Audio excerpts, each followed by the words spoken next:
ന്യൂട്രലും ഫേസും കൂടി dead shot ആയ RCCB ട്രിപ്പ് ആകുമോ?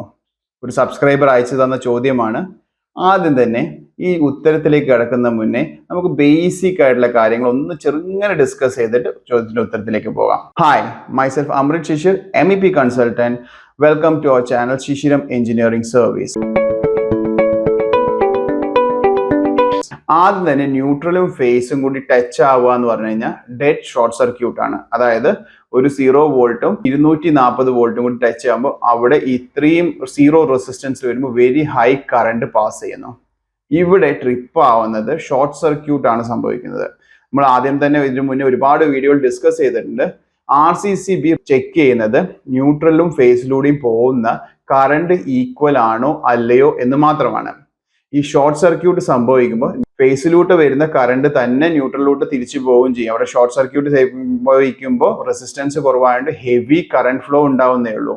അതുകൊണ്ട് RCCB ട്രിപ്പ് ആവില്ല, സിമ്പിൾ ആയിട്ട് പറഞ്ഞാൽ. പകരം ഇവിടെ ട്രിപ്പ് ആവേണ്ടത്, ഷോർട്ട് സർക്യൂട്ടിൽ ട്രിപ്പ് ആവുന്നത് MCB അഥവാ മിനിയേച്ചർ സർക്യൂട്ട് ബ്രേക്കർ, അല്ലെങ്കിൽ MCCB ഉള്ള സർക്യൂട്ട് ആണെങ്കിൽ MCCB ആണ് ട്രിപ്പ് ആവേണ്ടത്. MCCB അല്ലെങ്കിൽ MCB. ഇപ്പൊ രണ്ടും ഇല്ലാതെ ഫ്യൂസ് ആണെങ്കിൽ ഫ്യൂസ് ആണ് പോകേണ്ടത്, അല്ലാണ്ട് RCCB ഒരിക്കലും ട്രിപ്പ് ആവില്ല. ഐ ഹോപ്പ് ഞാൻ ഇതിന് വ്യക്തമായിട്ടുള്ള ഉത്തരം നൽകി എന്ന് വിചാരിക്കുന്നു. എന്തെങ്കിലും സംശയം ഉണ്ടെങ്കിൽ കമന്റ് ബോക്സിൽ അറിയിക്കുക. നിങ്ങൾക്ക് ഇലക്ട്രിക്കൽ ഡിസൈൻസോ ഡ്രോയിങ്സോ ആവശ്യമുണ്ടെങ്കിൽ താഴെയുള്ള നമ്പറിൽ കോൺടാക്ട് ചെയ്യാൻ മടിക്കേണ്ട.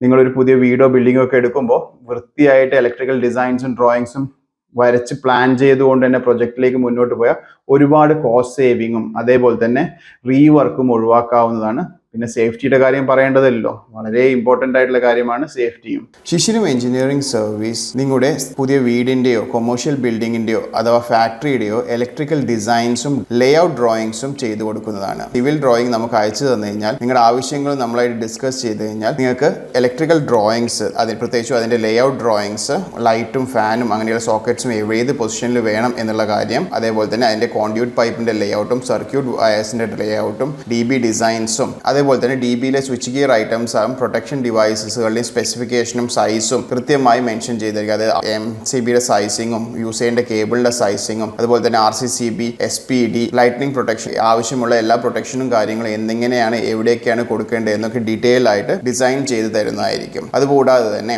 CCTV ലേഔട്ട്സും ഫ്യൂച്ചറിൽ സോളാർ വാട്ടർ ഹീറ്റേഴ്സും സോളാർ പവർ പ്ലാന്റും ഇൻസ്റ്റാൾ ചെയ്യേണ്ട ഫീസിബിലിറ്റി ഡ്രോയിങ്സും, ഇതുകൂടാതെ തന്നെ പ്ലംബിങ്ങും മറ്റ് എസ്റ്റിമേഷൻ ഡിസൈൻസും ഒക്കെ അവൈലബിൾ ആണ്. താല്പര്യമുള്ളവർക്ക് താഴെയുള്ള നമ്പറിൽ കോൺടാക്ട് ചെയ്യാവുന്നതാണ്. ഐ ഹോപ്പ് ഈ ചോദ്യത്തിന് ഉത്തരം ഞാൻ വ്യക്തമായിട്ട് എക്സ്പ്ലെയിൻ ചെയ്ത് തന്നിട്ടുണ്ട്.